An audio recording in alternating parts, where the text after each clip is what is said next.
Hello, it's Glenmaroch Lane again. It's Building the and it's Diorama Part 2.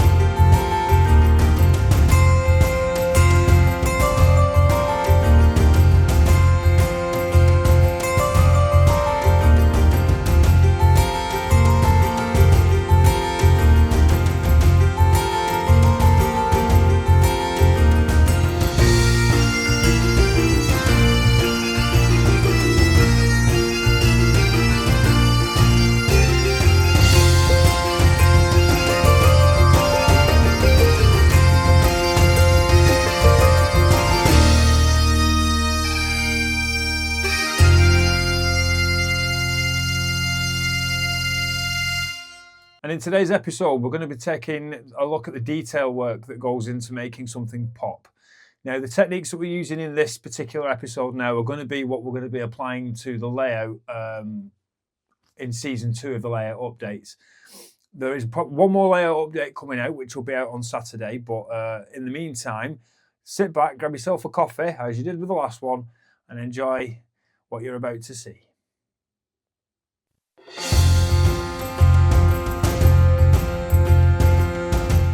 In this episode, we're going to be taking a look at how to add some extra detail to the work that we did in the previous episode. We managed to get the track down, we got the ballasting down, we did some scenics, we looked at how to create some trees, and we put a little shed in. Since then, I've added a little bit of extra detail. We've got a line-side electrical unit for the signal. So now we're going to take a look at some of the equipment we're going to be installing in this episode. So I thought it'd be a good idea to put some lighting in, so we have a signal, we have a street light, and also a barrel that lights up, like with a fire in it. And to connect it all up, we're going to start off with some reasonable gauge cabling, red and black. Now, the barrel that I'm using, I bought off eBay. I'll put the link in the description. When it's been painted and adding a couple of coats of paint, it does actually look pretty realistic. It doesn't flicker, this one, but it looks good enough. We're going to be putting a street light on the path so that people can see what they're doing, and over by the shed we're going to be installing this 2-aspect signal. It's pretty simple. It's got red and green. That's all that's needed. To connect all the power systems up, we're going to be installing this jack, and that will provide power to the track, so you'll be able to use it as a test track. We're going to be using this little adapter, which is for the 12-volt power supply. So that'll get installed on the side of the board, and likewise you can just plug in, and that provides 12 volts for all the electrical items on the board. Not the track though, that's separate. You're looking at 2 switches. So this one is a three-way switch, sorry. So you've got off, 1 and 2, and that will control the lights on the signal. So off is obviously off, 1 will be either red or green, and 2 will be the green or red, depending which way around to wire it. And then we have this little switch here, which is the master on and off, that turns the power on and off to the actual lighting. So the street light and the barrel as well. We also have some green felt that I'm going to install underneath the layout. That'll give it something soft to sit on. And I've also purchased some Batman branch line trackside workers, which I think will go extremely well with the finished diorama, along with some other figures that I already have. So we're going to make a start by putting a skirt, an oak skirt, around the outside of the diorama to hide the plywood and anything that's on show around the outsides. So just a case of matching a drill bit with the size of switch that you're going to be installing into the side. And then, like an absolute idiot, I decide that I'm going to try and hand drill it. I wouldn't advise this. Drill bits are quite sharp, and holding onto them, you're just asking for it really. And clearly it wasn't working. So the decision was made. I went to the car, got my drill out, thought I'd have a crack with the drill. Again, don't really think, really, do I? Yeah, I'm just going to drill straight through the table doing this.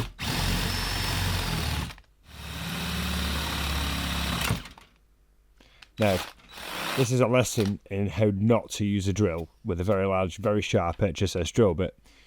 Whilst I managed to complete the job, I could have very easily taken my fingers off. So I might suggest that if you're going to do this, that you take valid precautions, use a pillar drill if you can, much easier.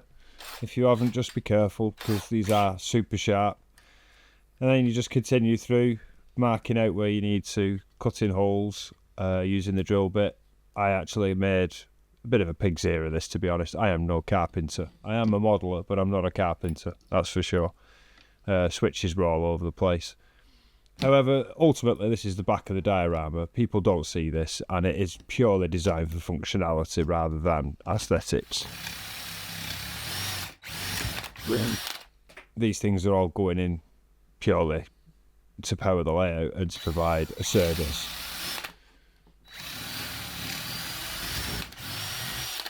If yours are going to be on display, then I would presume you'd want to take more time with it and make sure everything is considerably neater.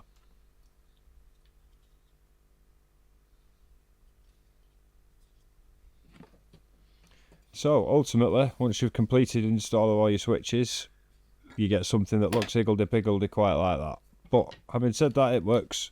We have power switch on the left, we have the power supply in the middle for both the track and the 12 volt supply, and then at the end we have the signal changer switch, which should do the job. They're spring loaded, so it should be dead easy just to put some pre-soldered wire straight in that goes to your controller, and again the switch will just change the signal colours as and whatever you choose for your particular picture.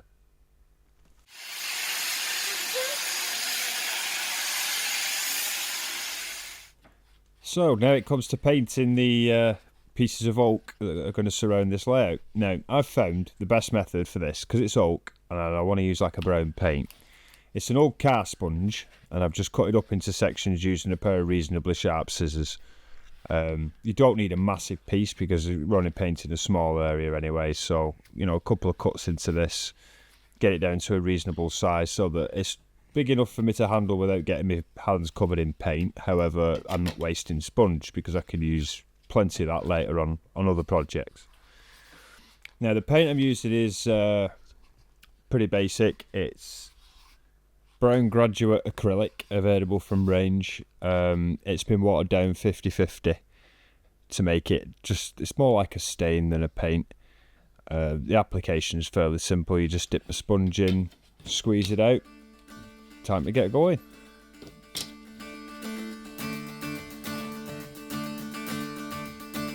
So as you can see, just dipping the sponge in a little bit, get some on, dab it off on the side, and then just basically sponge it on. I'm after a stain effect as opposed to a paint effect, so I figure this is probably the best way to do it, and it does produce a really good effect. Just a case of just keep going on, just gently dabbing it in.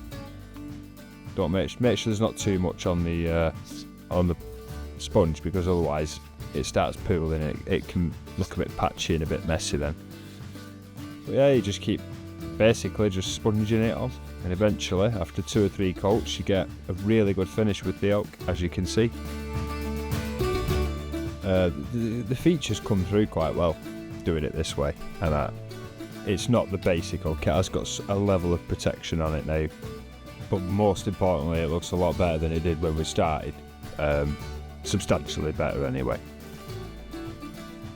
So after multiple coats and a reasonable amount of time, done pretty quick, we've got it on, but as you can see I still ended up with it all over my fingers, but it comes off when you wash your hands. It's not too bad. It's only acrylic paint, so it's not the end of the world, but I think the finish, as you will agree, is substantially better than it was when it started and should do the job. So moving on, we're back on the layout. We're going to fit this street light now. I think it's probably best to get all the electrical connections done prior to doing any further work on the layout. So we're going to basically fit the street lamp here, as you would probably have it in real life, at the side of the path. So in order to do that, the first job is going to be drilling a hole. So I've preset my drill with a reasonable sized bit that's the same size basically as the brass bit that comes out the end of the light. Just so I don't drill through my mat, I'm just going to prop up the layout a little bit using my Stanley knife. Again, you know, you've got to be so careful with these drills. Like I said, I didn't actually injure myself during this, which is pretty rare because normally I do, but Yep, spin it up pretty quick. We can get through it. And then it's just simply a case of making sure that you push the wires through the board. Just take great care of doing them because they are very thin, fiddly wires and they're easily broken. Especially the one that's got the resistor soldered to it. You don't want to damage the resistor or the connections, so just very carefully tease them through the hole.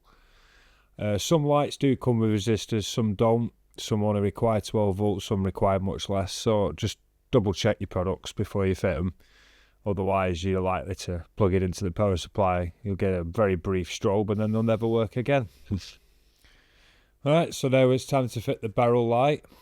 Fairly straightforward procedure, exactly the same principle as the other one. Pick where you're going to drill your hole, grab your drill, drill a hole.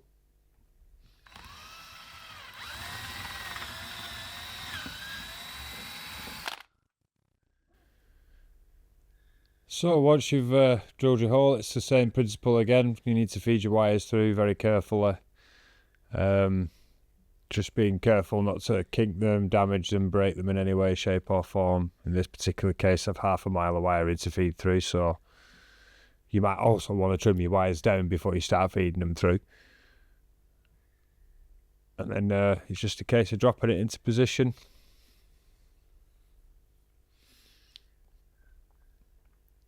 Now we're just going to check to see roughly where we're going to put the signal, and same principle again.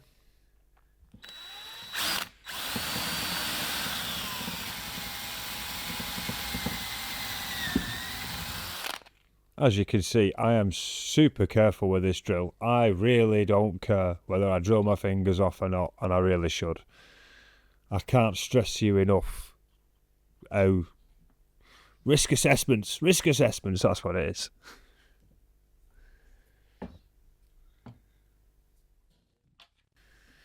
So now we're just going to grab a bit of super glue and we're just going to secure down the light to the ground just to make sure it don't move anywhere.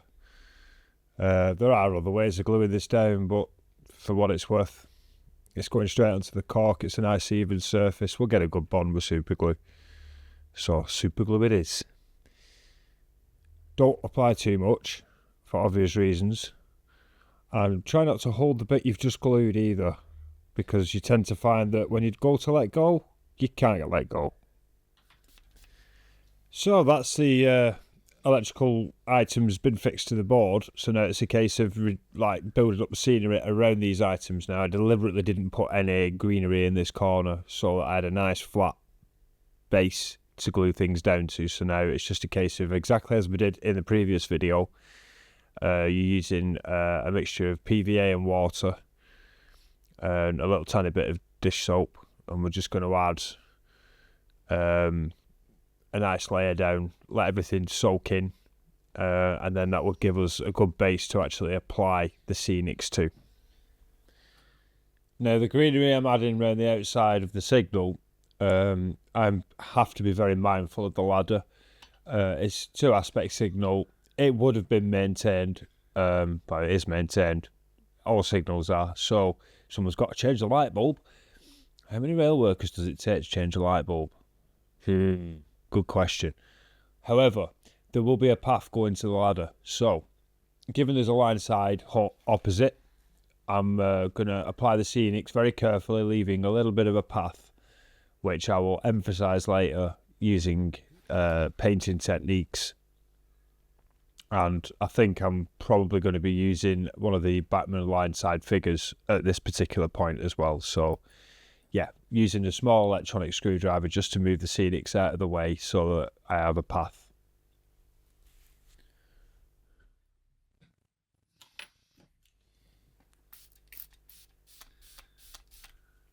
And then it's just a case of a light spray with isopropyl alcohol and then go back over it with my water, PVA and washing up liquid mixture. And that would then fix the greenery into place. Exactly the same principle as we've done with the rest of the greenery. Very straightforward, very effective.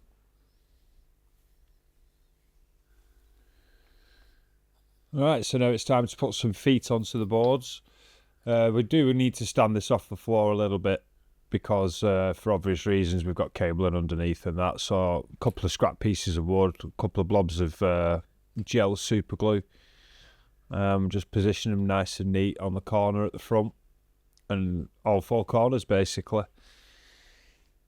If you're not putting any wiring on your diorama, this isn't a necessary step. However, I have to make sure that it's off the ground because there is a substantial amount of wiring, as you'll see very shortly, underneath. So it's a damn good idea just to put these in place. Plus, it also helps with the framing that I've got because of the width of the framing, as you'll see later on in the assembly of the diorama. And also, I am going to double stack them as well. One thickness wasn't enough. So, in total, I've used 8 scraps of wood, all cut roughly to the same size.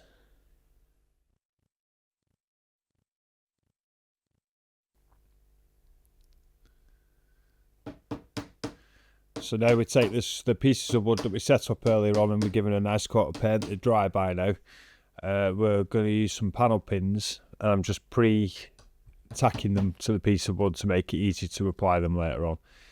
Panel pins and my big fat thumbs don't go very well together, so this was quite a difficult job for me, to be fair. I'm also going to use some PVA, in this case tacky glue, just to help with the bonding basically. The pins will hold it in place until the glue dries. You don't have to use the pins. You can use hot glue if you wanted, or you could any form of glue, provided you can clamp the pieces together and it provides a good strong bond. That's what you're looking for.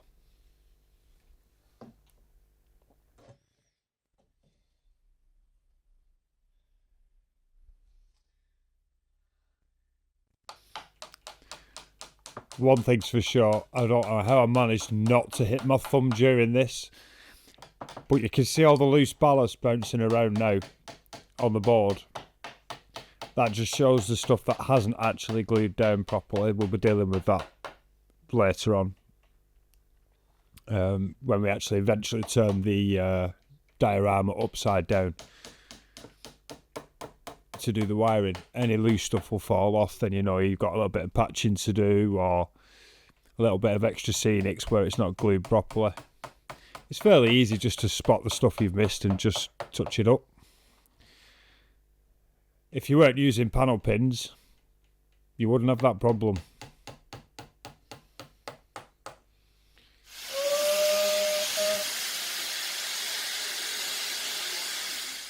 Alright, so out with the drill again.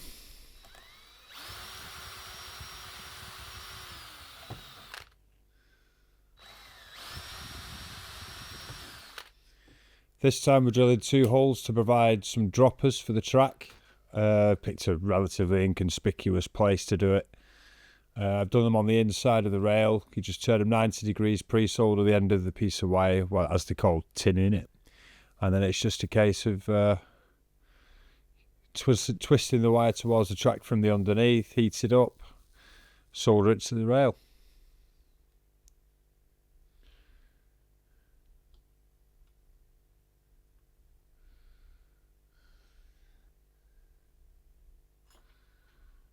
Now, normally I would have done this on the outside, as the flange of the wheel comes along the inside. However, this cable's thin enough to actually sit inside the groove inside the rail, so it doesn't affect the flange, provided you keep the solder nice and flat. It just depends how good at soldering you actually are.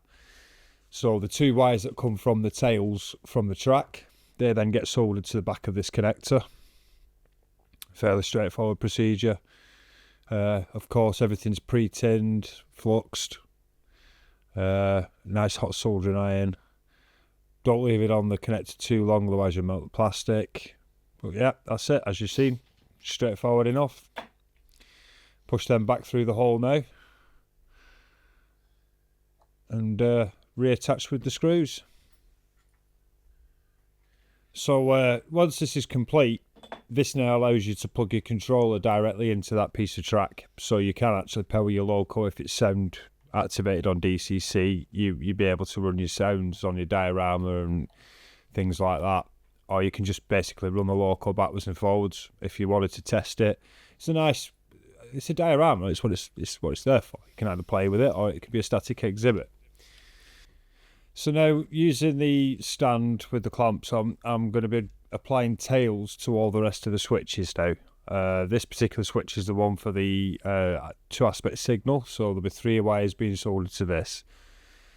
I'm going to leave a reasonably long length of cable to each one of these switches, thread all the cables through the hole, and then reattach the switches to the face frame. It's important that you make sure nothing can short out. Keep any bare pieces of wire as short as possible. Again, don't hold the soldering iron on the switch too long. Make sure you tin everything properly beforehand, trim everything, and just make sure you get it all right.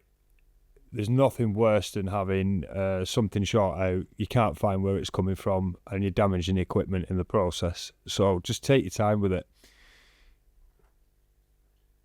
Every diorama is wired up differently because it just depends what you've got on the layout. In my particular case, I have a handful of lights, a 2-aspect signal, track power. So I've applied switches and jacks to suit that particular diorama. Depending on how you do yours, depends on what switches you're going to require for yours. It's all relatively straightforward and easy.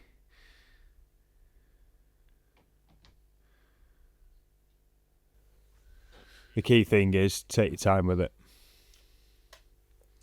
So now I've turned the layer on its side so I can wire from underneath. At this point, everything that wasn't glued down has now fell off. Good thing in that we can see where the problems are and replace the scenics and make sure they're glued properly. Bad thing is in half your work's just disappeared onto the table. Or if you're good at what you do, a little bit of your work's fell off onto the table. Underneath, you've got to try and keep the wiring as simple, as clean, and as easy to work on as possible in case there's a problem. There should never be a problem. Once you've done it, you've done it. But if you say wanted to swap a light out or add something, you want the wiring fairly clear as to how it all works so that you can add and remove as needed. Use plenty of heat shrink. Any exposed wires, make sure they're covered. And I'm using a couple of blobs of super glue just to secure the wires to the bottom of the baseboard. They just pop off if they needed. It's not a firm fixture. It just holds it in place, stops them from flapping around underneath and getting in the way of everything. Now, I could show you every last little bit of wiring, but as per for these videos, just speed it up, innit?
Alright, so now it's time for painting. The products we're using are burnt umber. These are graduate acrylics from range, raw umber, and we're going to be using some black umber, some black paint as well. Again, these are acrylic paints, so they're water-based. But we are going to be using a rail match sleeper grime, specifically for the rails. And you're going to need reasonable thinners to let that enamel paint down. You're also going to need a decent airbrush. Pick this one up off eBay. I think it's about 20 quid, something like that, all in with the compressor. Does the job. Now, before you start spraying and stuff, you need a piece of tissue paper, a piece of tissue like this. So put some brown paint in and basically have a practice on the tissue first. Make sure it's coming through and have a play with how much you press the button and how much you move it away. You know, if you're using an airbrush, you know. Just practice and get the amount of shading you require down to a T, so that when you actually start on the actual model, you know how much paint you're applying. And I'm going to use this burnt umber to highlight the just to put a bit of mud on the ballasting, especially around the paving area.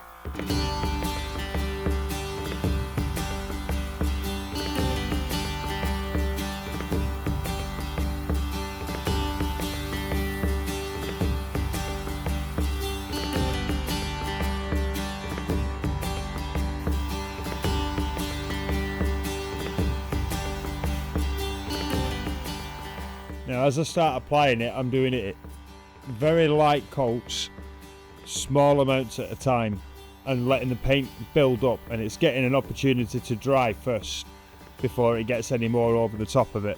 This acrylic paint dries really quickly, so you can literally just put a bit on, give it a few seconds, put a bit more on, build the layers up. I don't want it to look like brand new ballast, because in the real world it wouldn't look like brand new ballast. It would be full of mud, pretty much flat, trampled down over the years, never replaced. So the more of this burnt umber I apply, the more natural the ballast will start to look. And as you can see now, as I apply it in the light and you can actually see what I'm doing, I'm taking the edge off it. It's no longer new shiny ballast anymore now. It's starting to look a bit more worn. Now is also the time to start highlighting paths and footways using this burnt umber, as this will show constant routes of traffic as it would in the real world.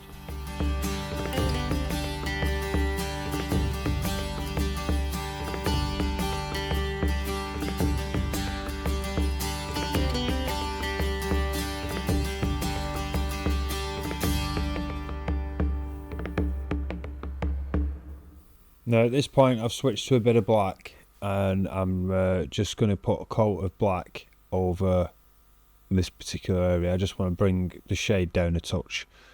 This is going to be heavily blacked up anyway, for soot and coal and all the mess that's going to be at the stop point. I'm also going to put a few highlights around the bottom of the barrel and around the front of the shed. I'm going to put a few highlights on the actual shed itself. So now I've switched to sleeper grime, which is enamel paint, and I'm going to apply liberal coat along the edge of the rail and the sleeper, and a little bit onto the ballast as well. It's important that this is one of the most important steps of the lot, because it brings the track into the scenery. If you look at the track before you paint it, it just looks shiny new, bright shiny steel everywhere. And in the real world, that never ever happens. Even when the rails are brought out from the factory, they've got a coating of rust on them. So this particular paint step is, for me, the most important of the lot.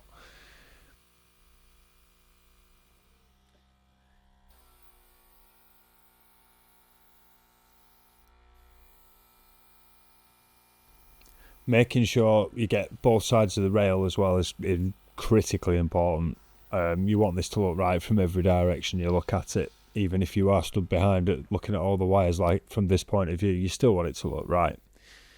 And it's a fairly easy procedure. You just keep going up and down until you think it looks realistic enough.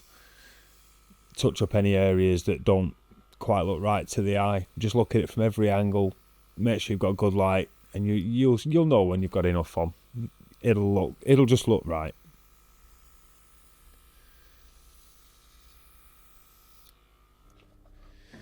Alright, so when I was out on my travels last year, the year before, I think it was one of the exhibitions I visited, I found a product which is effectively very fine coal dust. And I think it might actually really be very, very fine coal dust, to be fair. But it makes for really good grime in between the sleepers. So basically, it's such a fine powder. It's unbelievably fine powder. If you get it on your fingers, it just goes horrible. So I'm using a bit of card, I've folded it in half and dips it in the pack, and I'm just basically sprinkling it in between the rails. The idea of this is, at this particular point, this is a signal. It's got its own line side hut, electronic equipment, barrel fire. This place is regularly frequented by drivers for driver changes. That's the aim of the game with this scene. So the locals would have regularly stopped just here at this red light. So the track bed would be ridiculously dirty. So I'm going to put lots and lots of slime in this particular area in between the tracks and make it look really oily and gooey and messy, because in the real world that's how it would have been. So using this powder, I apply the powder first, a little bit across the bottom, then I use an electronic screwdriver just to rub it in. If I'm not using my fingers because it sticks to your light, there's no tomorrow. It's horrible stuff to touch. So just spread it out best you can with the screwdriver. Get it all nicely bedded in between all the lumps and bumps in the ballast. So now it's just a case of going over it from a very great distance, otherwise you'll just blow it all away because it is like a powder, with some black acrylic paint, just a light mix, water and acrylic paints. It's just to basically bed the powder in and stick the powder down, give the powder some adhesion to the layout.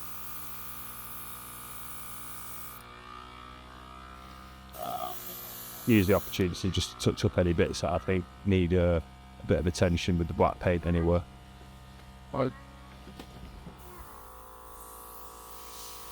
So now we need a path that leads up to the gate, to the line side hut.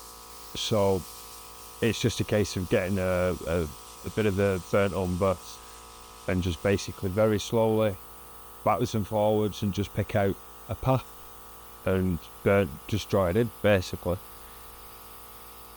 I tend to like quite a wide path with a light coat and then go back over it again but narrower, so that you're getting like a central path with like like it fades out, so it's a gradual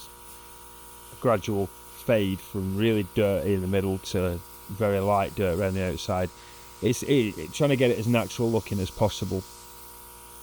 You just play with it, do it whichever way you feel comfortable doing it. That's how I did it, but I pulled the paint right along the very middle just so it looks really muddy.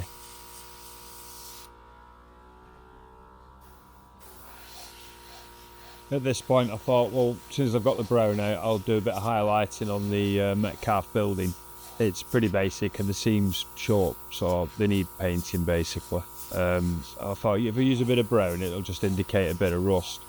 Now as this brown dries on this Metcalfe kit, it soaks into the paper and disappears, so it does look quite abusive right now and doesn't look overly right, but once it's dried, you get to see it soaks in and it looks just right.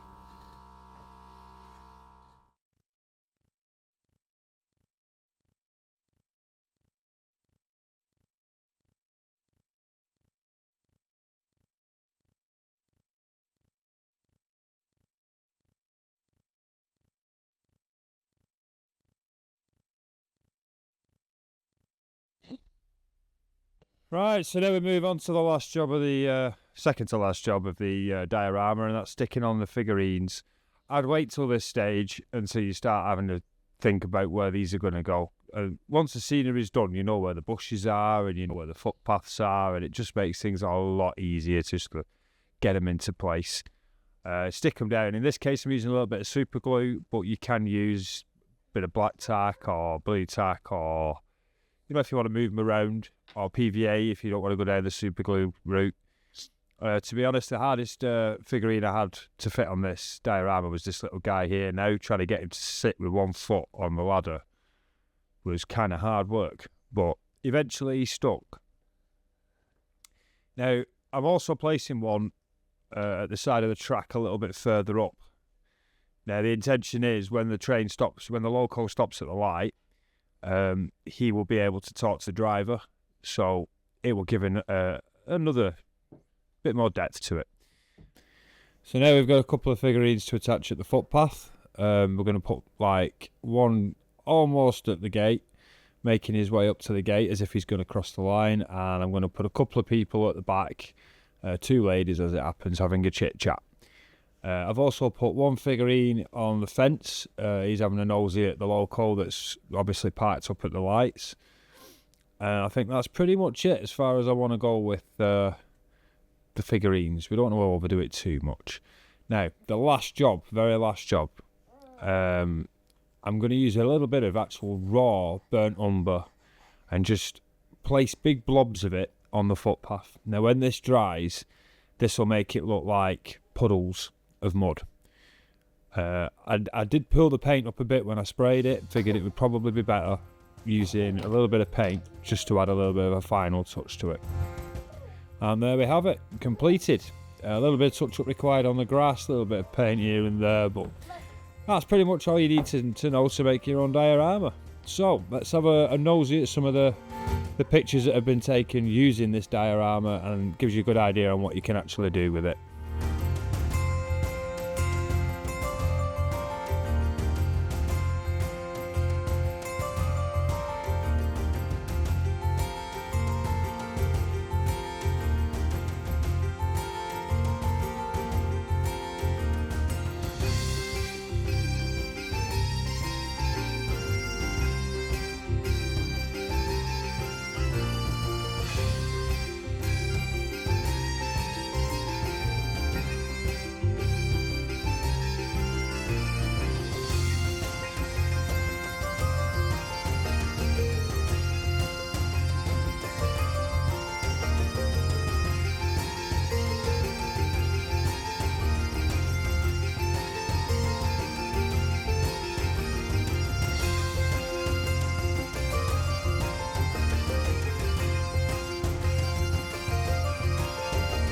Now, this diorama was built for Andy over at Headbumps, link in the description, and he's taken a few photographs of the diorama at his house with some of his locos on, which are now showing on the screen.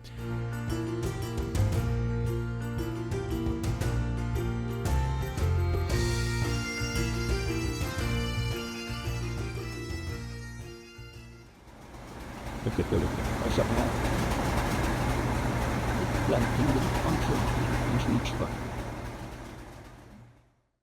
So that's it, diorama complete.